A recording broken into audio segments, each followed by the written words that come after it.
ہم یہ نقصان کی بجائے اللہ کی زمین میں بہتری لے کے آئیں گے. اور سب سے بڑی بہتری ہوتی ہے صدقہ جاریہ ہے ایک درخت اگانا. تو آج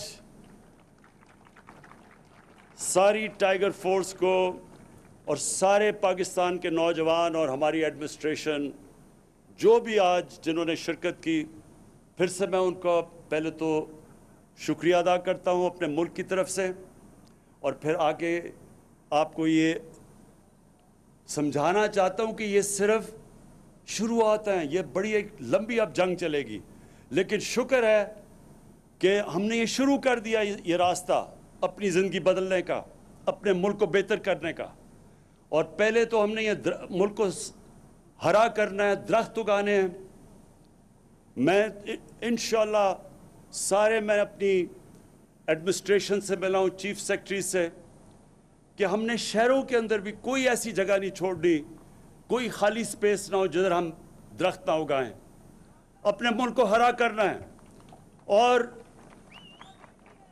اور جی مجھے پتہ ہے خواتین بھی ہیں، اور خواتین نے سب سے زیادہ شرکت کرنی ہے اس میں. اور دوسری چیز آپ نے یاد رکھنی ہے کہ ہم نے اپنے ملک کو صاف کرنا ہے. ہمارے دریاؤں کا اتنا برا حال ہے. راوی کا میں 2 دن پہلے ہم انشاءاللہ ایک بہت بڑا نیا شہر بنا رہے ہیں لاہور کے ساتھ، ایک ماڈرن سٹی جو کہ راوی کو بھی پھر سے زندہ کرے گی.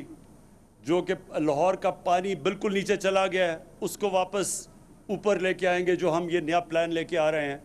نوکریاں نوجوانوں کے لیے انشاءاللہ، باہر سے انویسٹمنٹ. تو اسی طرح اور ادھر میں یہ کہہ رہا تھا کہ جب میں بڑا ہو رہا تھا تو راوی ایک بڑا دریا تھا، اور ہمارے دیکھتے دیکھتے راوی ایک سیوریج کا نالا بن گیا. سردیوں میں تو صرف گندگی ہوتی ہے وہاں. تو اسی طرح ہمارے باقی بھی یہ جو راول لیک ہے اس کے اندر بھی ہر قسم کی ہم گندگی ڈالتے ہیں. کوئی سوچتے نہیں ہے کہ یہ آگے پنڈی کے لوگوں کے لیے ان کا واٹر سپلائی ہے. تو ہماری صرف پہلے تو ہم نے اپنے ملک کو ہرا کرنا ہے، ساری جگہ درخت اگانے ہیں سارے پاکستان میں. اس کے بعد ہم نے صفائی بھی ساتھ ساتھ کرنی ہے، اپنے دریاؤں کو صاف کرنا ہے.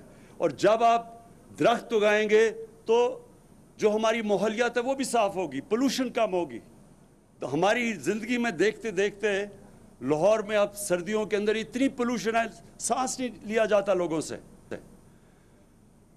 اور میں آخر میں امین اسلم آپ کو اپنی جو ہماری ٹیم ہے،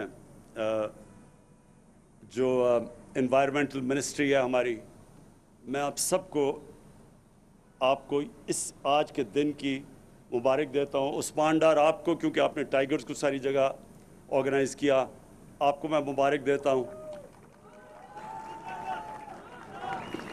اور جو ہمارے اور میں آخر میں یہ اپنے ٹائیگرز کو بھی یہ کہنا چاہتا ہوں کہ دیکھیں آپ نوجوان ملک کی فیوچر ہے.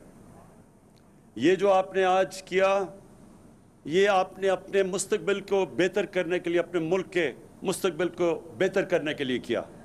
لیکن یہاں ہی نہیں، آپ نے یہ جو کرونا وائرس کے خلاف ہم نے جو ایک پوری جہاد کی، اس میں بھی جو آپ نے شرکت کی، اور یہ جو SOPs یہ جو آپ نے لوگوں کو بتایا، شعور پیدا کیا، اس کی بھی میں آپ کو مبارک دیتا ہوں. کیونکہ پاکستان آج وہ بڑے کم ملکوں سے ہے. ہم بہت ان کم ملکوں میں ہیں جنہوں نے کامیابی سے یہ اتنا بڑا جو عذاب آیا ہوا تھا اس ملک پہ اور ساری دنیا پہ آیا ہوا ہے کرونا وائرس کا، ہم وہ ملک ہیں جس نے محنت کی، کوشش کی، گورنمنٹ نے اپنی پوری کوشش کی، سارے ادارے اکٹھے ہوئے، ہم نے اپنے ڈاکٹر سے مسلسل مشورے لیے ہر روز. ہم نے وہ کام کیا جو بڑے کم دنیا کے ملکوں میں کیا. سمارٹ لاک ڈاؤن بجائے ہم نے اپنے سارے ملک کو بند کر کے اور اس ملک میں غربت بڑھاتے، ہم نے سمارٹ لاک ڈاؤن کی طرف گئے. اور آج دنیا تسلیم کرتی ہے کہ پاکستان کی وہ کامیاب اسٹریٹجی ہے جو شاید ہی دنیا میں کسی ملک کی ہوئی. تو اس میں ہماری ایڈمنسٹریشن کا بہت بڑا ہاتھ ہے اور ہمارے یہ جو رضاکار ٹائیگر فورس ان کا بہت بڑا ہاتھ ہے, اور آف کورس جو ہماری NCOC نے جس طرح کی جو فیصلے کیے, تو میں آج اس کے بھی سب کو خراج تحسین اس لیے پیش کرتا ہوں کہ ایک بہت بڑے عذاب سے یہ ملک بچ گیا ہے, لیکن ابھی پوری طرح بچا نہیں ہے.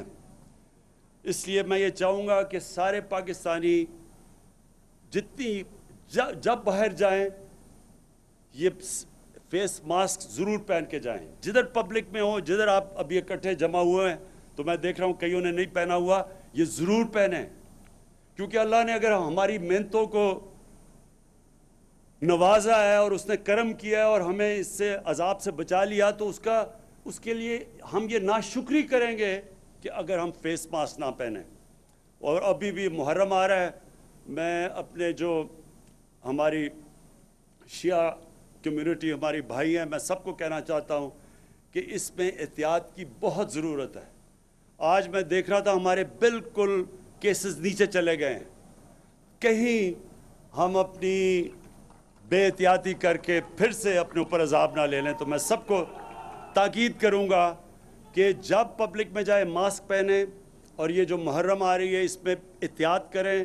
میں دیکھ رہا ہوں کہ ایران میں بھی وہ ان کے سارے علماء اعلان کر رہے ہیں کہ یہ اس طرح کی محرم نہیں آپ نے بنانی جس طرح پہلے بناتے تھے. انشاءاللہ یہ جب عذاب نکل جائے گا, جب اس سے آزاد ہو جائیں گے, تو پھر واپس اسی طرح چلیں گے.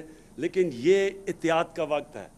اللہ نے اگر ہمارے پہ کرم کیا ہے تو اس کا ہم شکر ادا کریں ماسک پہن کے. بہت بہت شکریہ.